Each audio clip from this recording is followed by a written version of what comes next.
Thomas the Tank Engine was feeling bright and cheerful. It was a splendid day. "Good morning," he whistled to some cows, but the cows didn't reply. "Never mind," said Thomas, "they're busy with their breakfast." Next, he saw Bertie. "Hello, Bertie. Care for a race today?" But all Bertie could say was, "Ouch! That's another hole in the road." "I'm sorry, Bertie," smiled Thomas. Thomas was still in good spirits when Bertie arrived at the next station. "Bad luck, Bertie," said Thomas. "Now, if you were a steam engine, you would run on a pair of reliable rails." "Huh," replied Bertie. "The railway was supposed to deliver tar to mend the road 2 weeks ago. You can't trust a thing that runs on rails." "I run on rails. You can trust me, Bertie. I'll see if I can find out what's happened." Thomas left Bertie and made his way along the branch line towards the big station by the sea. James was snorting about in the yard. "It's too bad. Percy goes to work at the harbour and I do his job, here, there and everywhere." "Take that!"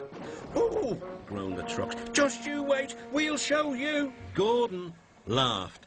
"I'll tell you what, James, if you pretended to be ill everywhere, you couldn't shunt trucks here or go to the quarry there, could you?"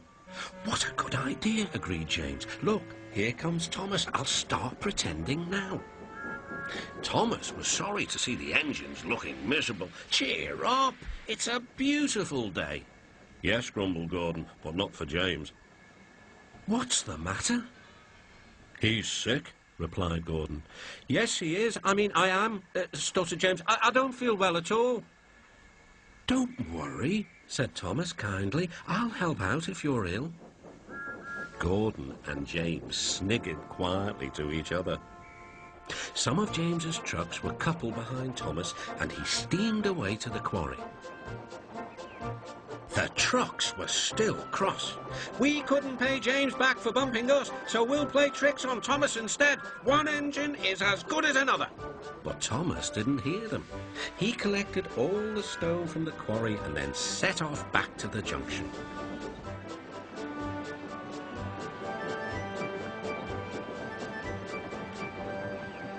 Danger lay ahead. "Now for our plan," giggled the trucks. "Go faster, go faster." "Slow down," called Thomas's driver and applied the brakes.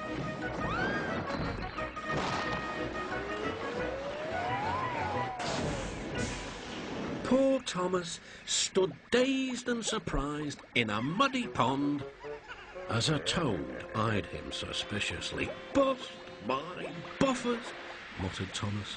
The day started so well, too. Duck pulled away the trucks, and Edward helped Thomas back to the junction. Suddenly, Thomas remembered about the missing tar. He told Edward all about it. "That's strange," said Edward. "A truck full of tar has been left at my station. That must be it.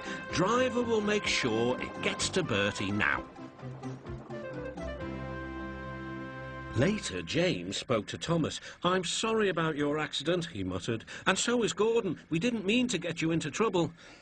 "No, indeed," spluttered Gordon. "A mere misunderstanding, Thomas. All's well that ends well." Just then, Bertie arrived. He looked much more cheerful.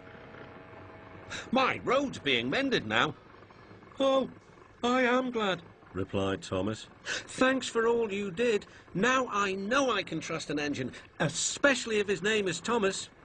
Gordon and James puffed silently away to the shed.